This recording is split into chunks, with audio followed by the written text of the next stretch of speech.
Hi, welcome to Profiles in Grace, a series of short interviews with some very special people, residents of Advent Christian retirement communities.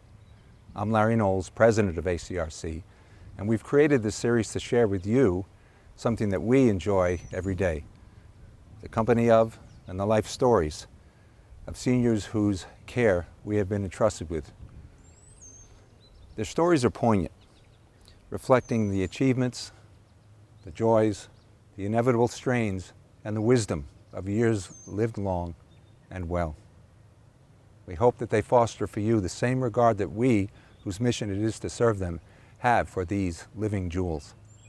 If you'd like to know more about the mission of ACRC through news and updates, or if you'd like to become a partner with us through your support, just reply to this email with which the video came. Thanks for taking time to watch and listen.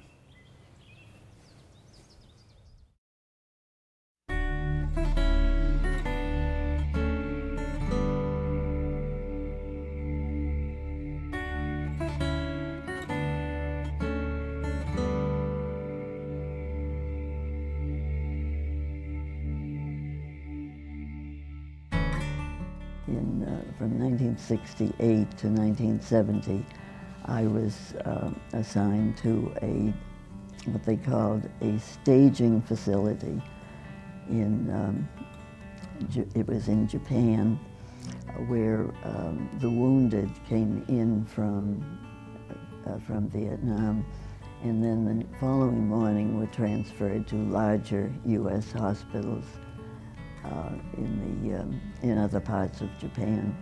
When we were able to get a day or two off, it gave you a chance to travel around Japan and get a little of the culture. And the 2 days off, I, with another nurse, climbed Mount Fuji, which was a very memorable experience. Many of the residents of Advent Christian retirement communities spent part of their lives in the military. Claire Harrington of Meeting House Village is one of them, and we recognize her for dedicated service to our country. Claire's Irish grandparents in the late 1800s immigrated to South Boston, where they quickly integrated into American culture. As a child, Claire remembers her paternal grandfather's zeal to instill a love of country in his children and grandchildren. My grandfather immigrated from Ireland at age 20, as I remember, about age 20. This would have been somewhere in the 1870s. And he was ultimately just one of the proudest Americans I've ever met. 4 or 5 days after he arrived, he was asked by a neighbor, I understand you're Irish, and he said, I'm not Irish, I'm an American, I live in South Boston. And he passed this idea of America being the finest country in the world on to his 5 children, including my father. Claire went to schools in Quincy, Mass, and earned her nursing degree at Boston College. She spent 11 years working in hospitals and at a research corporation until she took on her most intensive calling as a nurse. She served for 20 years with the U.S. Air Force from 1962 to 1982. Well, after high school, I spent 3 years in a 3-year nursing program because I graduated from high school about 10 years before the colleges adopted it as a degree program. Following nursing school, I worked for about 3 years in a couple of the large hospitals in Boston, and then I went to work for a research organization. For 9 years, I worked there with a bunch of scientists, physicists, and chemists, you know, and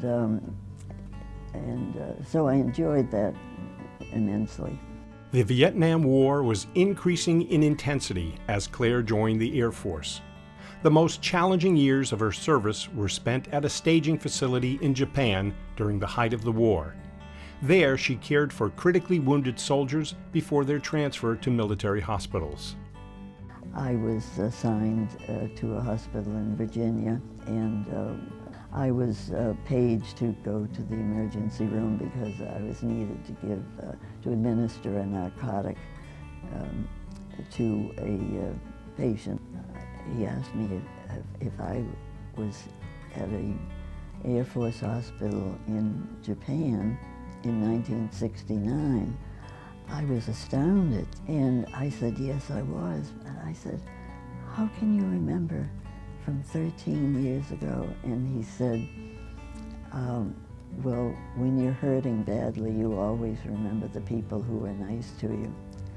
And really, that just touched me emotionally.